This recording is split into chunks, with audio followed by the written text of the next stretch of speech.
السلام علیکم ورحمۃ اللہ وبرکاتہ۔ آج کا لیسن سورہ البقرہ کی آیت نمبر 94 سے 100 تک ہے۔ پارہ نمبر 1۔ اعوذ باللہ من الشیطان الرجیم، بسم اللہ الرحمن الرحیم۔ رب اشرح لی صدری ویسر لی امری واحلل عقدۃ من لسانی یفقہوا قولی رب زدنی علما اللہم فقہنا فی الدین۔ بسم اللہ الرحمن۔ قل ان كانت لكم الدار الآخرة عند الله خالصة من دون الناس، ان سے کہیے اگر ہے تمہارے لیے آخرت کا گھر اللہ کے پاس خالص،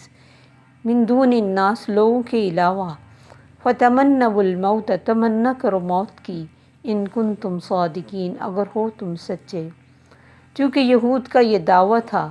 کہ ہمیں آخرت میں کوئی عذاب نہیں ہوگا، اور اگر ہوا بھی تو چند دن ہوگا، اور ہم نحن ابناء اللہ واحباؤہ، ہم اللہ کے بیٹے اور اسے پیارے ہیں، اس لیے آخرت کی ہمیں کوئی فکر نہیں۔ تو اللہ تعالیٰ نے اپنے نبی سے فرمایا، میرے نبی صلی اللہ علیہ وسلم ان سے کہیے اگر تمہارے لیے آخرت میں اللہ کے پاس گھر ریڈی پڑا ہے، لوگوں کے علاوہ اسپیشل تمہارے لیے بنا ہوا ہے، تو پھر جی کر کیا کرنا ہے؟ کیا کرنا ہے اس زندگی میں جو متاع الغرور ہے، جہاں مصیبتیں ہیں، تکلیفیں ہیں، بیماریاں ہیں، پریشانیاں ہیں؟ پھر تو موت کی تمنا کرو، ان کو تم صادقین، اگر تم سچے ہو، اپنے دعوے میں سچے ہو تو پھر موت کی تمنا کرو، مر جاؤ، کیوں جینا ہے یہاں؟ آخرت کا کوئی فکر ہی نہیں، کیونکہ انسان تو موت سے اسی لیے بھاگتا ہے کہ میں کچھ اچھے عمل کر لوں، اللہ میری بخشش کر دے، ڈر لگتا ہے اپنے انجام سے، اس وجہ سے۔ لیکن اگر کسی کو پتہ ہو کہ میرے لیے جنت میں گھر موجود ہے، پھر اسے موت کا کیا ڈر؟ تو ان سے یہی کہا گیا، اور یہ بات یہودیوں ہی سے کہی گئی۔ اس بات کی دلیل ہمیں سورہ جمعہ کی آیت نمبر 6 سے پتہ چلتی ہے، جہاں اللہ تعالیٰ نے فرمایا قُلْ يَا أَيُّهَا الَّذِينَ هَادُوا، کہہ دیجئے اے لوگو جو یہودی بن گئے ہو، ان زعمتم انکم اولیاء للہ من دون الناس، بے شک اگر تمہارا زعم ہے کہ تم اللہ کے ولی ہو، لوگوں کے علاوہ اسپیشل تم خاص ولی ہو، فتمنوا الموت ان کنتم صادقین، تو موت کی تمنا کرو اگر تم سچے ہو۔ یہی بات یہاں سورہ جمعہ میں فرمائی گئی، اور ادھر اللہ تعالیٰ نے فرمایا وَلَن يَتَمَنَّوْهُ أَبَدًا بِمَا قَدَّمَتْ أَيْدِيهِمْ، اور ہرگز نہیں وہ تمنا کریں گے اس کی کبھی بھی، کیوں؟ اس وجہ سے جو آگے بھیجا ان کے ہاتھوں نے، وَاللَّهُ عَلِيمٌ بِالظَّالِمِينَ، اللہ تو ظالموں کو جانتا ہے۔ اور سیم اسی طرح اللہ نے فرمایا وَلَا يَتَمَنَّوْنَهُ أَبَدًا بِمَا قَدَّمَتْ أَيْدِيهِمْ وَاللَّهُ عَلِيمٌ بِالظَّالِمِينَ، اور ہرگز نہیں وہ اس کی کبھی بھی تمنا کریں گے، کیونکہ ان کے ہاتھوں نے جو آگے بھیجا انہیں پتہ ہے، اور اللہ تو ظالموں کو جانتا ہے۔ کیونکہ انسان دنیا میں جتنے مرضی دعوے کرے، اگر وہ اپنے دعووں میں سچا ہو تو پھر تو اسے تمنا کرنی چاہیے تھی، لیکن چونکہ انہیں پتہ تھا کہ ہم نبی صلی اللہ علیہ وسلم پر صرف بغاوت اور ضد اور تعصب کی وجہ سے ایمان نہیں لائے، اور جو بھی ہم منافقتیں کر رہے ہیں اور جو بھی اسلام کے خلاف اپنی حرکتیں کر رہے ہیں وہ بری ہیں، اور یہ ہر انسان کو پتہ ہوتا ہے۔ اسی لیے اللہ نے فرمایا نا بل الانسان علی نفسہ بصیرہ، انسان تو اپنے نفس پہ خود بصیرت رکھتا ہے، وہ جانتا ہوتا ہے، وَلَوْ أَلْقَىٰ مَعَاذِيرَ، چاہے وہ کتنی ہی معذرتیں پیش کرے، یہ بھی معذرتیں ہی تو پیش کرتے تھے، اسی لیے ایسے بڑے بڑے دعوے کرتے تھے، اور جن دعووں پہ خود پورے نہیں اترتے تھے۔ اسی لیے اللہ نے فرمایا کہو ان سے آگے سورہ جمعہ میں اللہ تعالیٰ نے فرمایا قُلْ إِنَّ الْمَوْتَ الَّذِي تَفِرُّونَ مِنْهُ، ان سے کہو وہ موت جس سے تم بھاگ رہے ہو، فَإِنَّهُ مُلَاقِيكُمْ، وہ تو تم سے ملاقات کرے گی۔ ثُمَّ تُرَدُّونَ إِلَىٰ عَالِمِ الْغَيْبِ وَالشَّهَادَةِ، پھر تم لوٹائے جاؤ گے اس غیب اور ظاہر کو جاننے والی ہستی کی طرف، فَيُنَبِّئُكُم بِمَا كُنتُمْ تَعْمَلُونَ، پھر وہ بتائے گا تم کو تم کیا کرتے رہے دنیا میں۔ تو اپنی باتوں اور اپنی حرکتوں سے اگر دنیا کو تم دھوکہ دے رہے ہو تو وہاں اللہ کو دھوکہ نہیں دے سکتے، وہ تمہیں بتا دے گا کہ تم کیا کر کے آئے ہو۔ اور چونکہ انہیں خبر تھی، ان کے دلوں میں یقین تھا، لیکن اس یقین پر انہوں نے دنیا کی محبتوں اور دنیا کے فائدوں کا پردہ ڈالا ہوا تھا۔ اس لیے اللہ تعالیٰ نے فرمایا وَلَتَجِدَنَّهُمْ أَحْرَصَ النَّاسِ عَلَىٰ حَيَاةٍ، اور میرے نبی ضرور تم پاؤ گے ان کو سب سے بڑھ کر حریص زندگی کے بارے میں، سب سے زیادہ جینے کی تمنا انہی کو ہے۔ کیوں؟ وَمِنَ الَّذِينَ أَشْرَكُوا، اور مشرکوں کو بھی، یعنی جو بھی اللہ سے دور ہے، جس کا بھی عقیدہ ٹھیک نہیں ہے، جس کے دل میں شرک ہے، جس کے عمل میں شرک ہے، وہ مرنا نہیں چاہتا، کیونکہ شاید اس کو اپنے کمزور تعلق کا پتہ ہوتا ہے، دل کے کسی خانے میں وہ اس چیز کو سمجھتا ہوتا ہے، اس لیے بس جینا ہی چاہتا ہے۔ سب سے بڑھ کر حریص، یہ اللہ نے فرما دیا کہ ان کو مرنے سے ڈر لگتا ہے۔ جو جتنا اللہ کے نزدیک ہو جاتا ہے، جتنی اس کے دل میں اللہ کی محبت آ جاتی ہے، اتنا ہی وہ موت سے بے فکر ہو جاتا ہے۔ اسی لیے تو صحابہ جب جنگوں میں جاتے تھے تو انہیں کبھی فکر ہی نہیں ہوئی تھی کہ ہم شہید نہ ہو جائیں، ان کو فکر ہوتی تھی، اسی لیے کہتے تھے گرمی میں نہ نکلو، مشکل ہے، سفر دور ہے،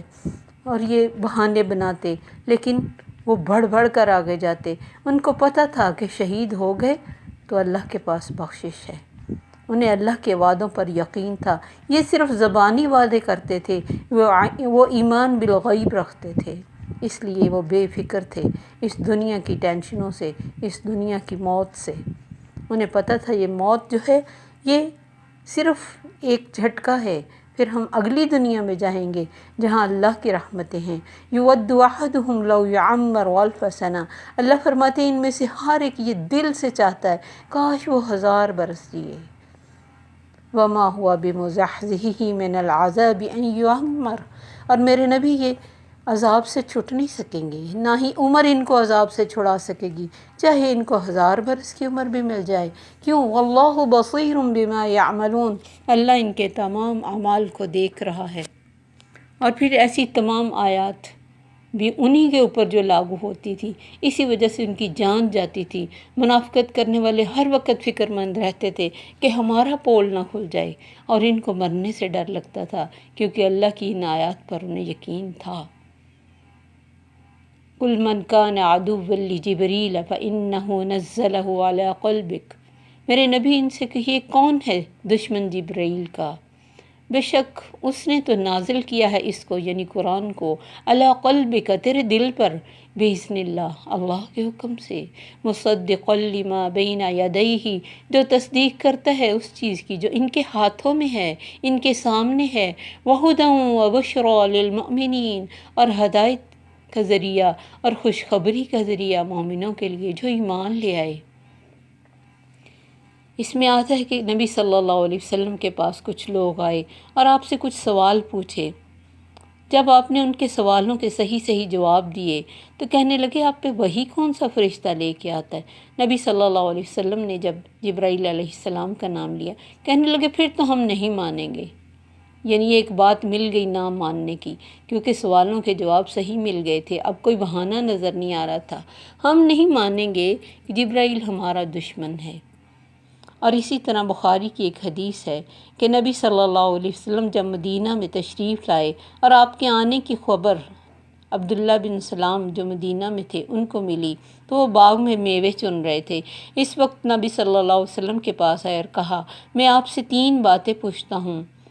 جنہیں پیغمبر کے سوا کوئی نہیں بتا سکتا، آپ بتائیے کہ قیامت کی پہلی نشانی کیا ہے، اور بہشتی لوگ بہشت میں جا کر سب سے پہلے کیا کھائیں گے، اور بچہ اپنے ماں باپ سے صورت میں کیوں ملتا جلتا ہے؟ نبی صلی اللہ علیہ وسلم نے فرمایا ابھی جبرائیل علیہ السلام نے مجھے یہ باتیں بتائی ہیں۔ عبداللہ بن سلام نے کہا جبرائیل نے؟ حیرت سے انہوں نے پوچھا۔ آپ صلی اللہ علیہ وسلم نے فرمایا ہاں۔ تو انہوں نے کہا سارے فرشتوں میں سے وہی تو یہودیوں کا دشمن ہے، کیونکہ وہ تورات کے عالم تھے اور تورات میں اسی طرح لکھا ہوگا۔ اس وقت نبی صلی اللہ علیہ وسلم نے یہ آیت پڑھی من کان عدوا لجبریل فإنہ نزلہ علی قلبک، یہ بخاری کی حدیث، کہ کون ہے دشمن، کیونکہ جبرائیل علیہ السلام خود تو کچھ کسی مرضی کے مالک نہیں تھے، نہ وہ اپنے کسی ارادے سے آتے تھے، وہ تو اللہ کے حکم سے آتے تھے، اللہ کے کلام کو لے کے آتے تھے اور نبی صلی اللہ علیہ وسلم کے دل پر اللہ کے حکم سے اتارتے تھے۔ تو جس نے جبرائیل علیہ السلام سے دشمنی رکھی یا کسی بھی فرشتے کو برا سمجھا، اس نے تو اللہ سے کفر کیا۔ تو اللہ نے فرمایا وہ تو میرے نبی تیرے دل پر اس قرآن کو اتارنے کے لیے آتا ہے، اور وہ تو تصدیق کرتا ہے، وہ جو کلام میرا آیا ہے وہ تو ان کی بک کی تصدیق کرتا ہے جو ان کے سامنے ہے، اور پھر ان کے لیے ہدایت بن کر آتا ہے میرا کلام، جو ہدایت پانا چاہتے ہیں، اور خوشخبریاں لے کے آتا ہے ایمان والوں کے لیے کہ وہاں اللہ کے پاس کتنی رحمتیں ہوں گی جنہوں نے اللہ کے اوپر ایمان رکھتے ہوئے زندگی گزاری۔ اسی لیے اللہ نے سب سے پہلے ایمان بالغیب کی بات کی کہ بے شمار چیزیں غیب کے پردے میں ہیں۔ جبرائیل علیہ السلام کو ہر بندہ نہیں دیکھتا، وحی اترتے ہوئے نہیں دیکھتے تھے، اور ہمیں تو کچھ بھی نہیں پتہ، ہم نے تو کچھ بھی نہیں دیکھا، لیکن چونکہ اللہ کے اس قرآن میں ذکر ہے اور اللہ کے نبی نے ہمیں سب چیزوں کے بارے میں بتایا ہے تو ہم ان کو ایز اٹ از مانتے ہیں۔ یہی ایمان بالغیب ہے، اور جتنا ایمان بالغیب انسان کا بڑھتا جاتا ہے اتنا ہی اس کا ایمان مضبوط ہوتا جاتا ہے۔ من کان عدوا للہ وملائکتہ، تو جو کوئی بھی اللہ کا دشمن ہے، اس کے فرشتوں کا دشمن ہے، ورسولہ، اس کے رسولوں کے ساتھ دشمنی کرتا ہے، وجبریل ومیکال، اور جبرائیل علیہ السلام اور میکائیل علیہ السلام کا دشمن ہے، فإن اللہ عدو للکافرین، تو اللہ بھی ایسے کافروں کا دشمن ہے، کیونکہ یہ فرشتے تو اللہ کے حکم کے بغیر کوئی کام کرتے ہی نہیں، اور جو فرشتوں کا کے ساتھ دشمنی کرتا ہے وہ دراصل اللہ کے ساتھ دشمنی رکھتا ہے۔ وَلَقَدْ أَنزَلْنَا إِلَيْكَ آيَاتٍ بَيِّنَاتٍ، اور بے شک، البتہ بے شک اتاری ہم نے آپ کی طرف واضح آیات، واضح نشانیاں، وَمَا يَكْفُرُ بِهَا إِلَّا الْفَاسِقُونَ، اور ان کا انکار تو فاسق ہی کرتے ہیں، جو کسی حد پہ رکتے نہیں، جو ایمان سے خارج ہو جاتے ہیں، وہی تو ان کا انکار کرتے ہیں، اور کسی ایک نبی کا انکار، کسی ایک کتاب کا انکار، کسی ایک فرض کا انکار، تمام فرائض، تمام انبیاء، تمام بکس کا انکار گنا جاتا ہے، کیونکہ سب چیزیں اللہ کی طرف سے، سب جو بھی اللہ نے ذکر کی ہیں ان پر ہمیں یقین رکھنا ہے۔ اگر ہم 10 باتوں پہ یقین رکھیں اور 11 کو کہیں 11ویں کو کہیں یہ نہیں ہمیں ماننی، تو 10 بھی ہماری مانی ہوئی کسی درجے میں نہیں آئیں گی، کیونکہ وہ اللہ کی طرف سے آئیں، اور اللہ کی کوئی بھی بات، وَمَنْ أَصْدَقُ مِنَ اللَّهِ حَدِيثًا، اللہ سے بڑھ کر سچا کون ہے؟ اللہ تو ہمارے نبی کے استاد تھے، اور جس کا استاد اللہ تعالیٰ ہو اس کی کیا کمی ہو سکتی ہے؟ جو رب العالمین ہے، جو احسن الخالقین ہے، جس نے انسان کو ایک ذرے سے بنایا اور ذرے سے کمال تک پہنچایا، اس انسان کی کیا مجال ہے کہ اپنے اس خالق کے بارے میں یا اس کی بھیجی ہوئی کسی چیز کے بارے میں کوئی بھی بات ایسی کرے جو انکار کی صورت میں ہو؟ أَوَكُلَّمَا عَاهَدُوا عَهْدًا نَبَذَهُ فَرِيقٌ مِّنْهُمْ، جب بھی ان سے کوئی بھی وعدہ کیا گیا، کوئی وعدہ، انہوں نے پیچھے پھینک دیا، ایک فریق نے ان میں سے، بل اکثرهم لا یؤمنون، بلکہ ان میں سے اکثر ایمان ہی نہیں لائے۔ کتنے وعدے ہم نے پیچھے ان سے جو اللہ نے لیے تھے وہ پڑھے، کبھی کوہ طور کو اٹھا کے وعدے لیے، کبھی تورات میں وعدے لیے، کبھی موسیٰ علیہ السلام کے ذریعے، اور انہوں نے ہر دفعہ وعدوں کو توڑا، ہر دفعہ کہتے کہ ہمارے لیے دعا کرو، ہمارے لیے اللہ سے معافی مانگ دو، اور یہ ہم وعدہ پورا کریں گے، اور کوہ طور کے نیچے آ کر بھی یہی کہا، لیکن جب بھی تکلیف دور ہوئی وعدوں کو توڑا۔ اور وعدوں کے بارے میں نبی صلی اللہ علیہ وسلم نے فرمایا قیامت کے دن اس پہ ایک جھنڈا ہوگا جو وعدوں کو توڑنے والا ہے، اور دور سے سب کو نظر آ جائے گا، اور دنیا میں وعدے کو توڑنا کوئی اتنی بڑی بات نہیں لگتی، وہاں نظر آئے گا کتنی بڑی بے عزتی ہے، اس کا کوئی ایمان نہیں، نبی صلی اللہ علیہ وسلم کی حدیث ہے، اس کا کوئی ایمان نہیں جو وعدوں کی پاسداری نہیں کرتا، اور وعدہ چھوٹا ہو یا بڑا وعدہ ہی ہوتا ہے۔ تو جب بھی ان سے کبھی کوئی وعدے کیے گئے، ہمیں یہ دیکھنا ہے کہ ہم سے بھی اللہ نے وعدے کیے، بہت سارے وہ وعدے، اور پھر کلمہ پڑھ کے ہم وعدہ کرتے ہیں، اور پھر وہ وعدے جو بنی اسرائیل سے لیے گئے کہ والدین کے ساتھ نیکی کرو، قریبی رشتہ داروں کے ساتھ، مسکینوں کے ساتھ، مسافروں کے ساتھ، لوگوں سے اچھی بات کرنا، کسی کا حق نہ کھانا، کسی کو قتل نہ کرنا، کسی کو گھروں سے نہ نکالنا، یہ سب وعدے ہم سے بھی ہیں۔ ہم کتنا مانتے ہیں؟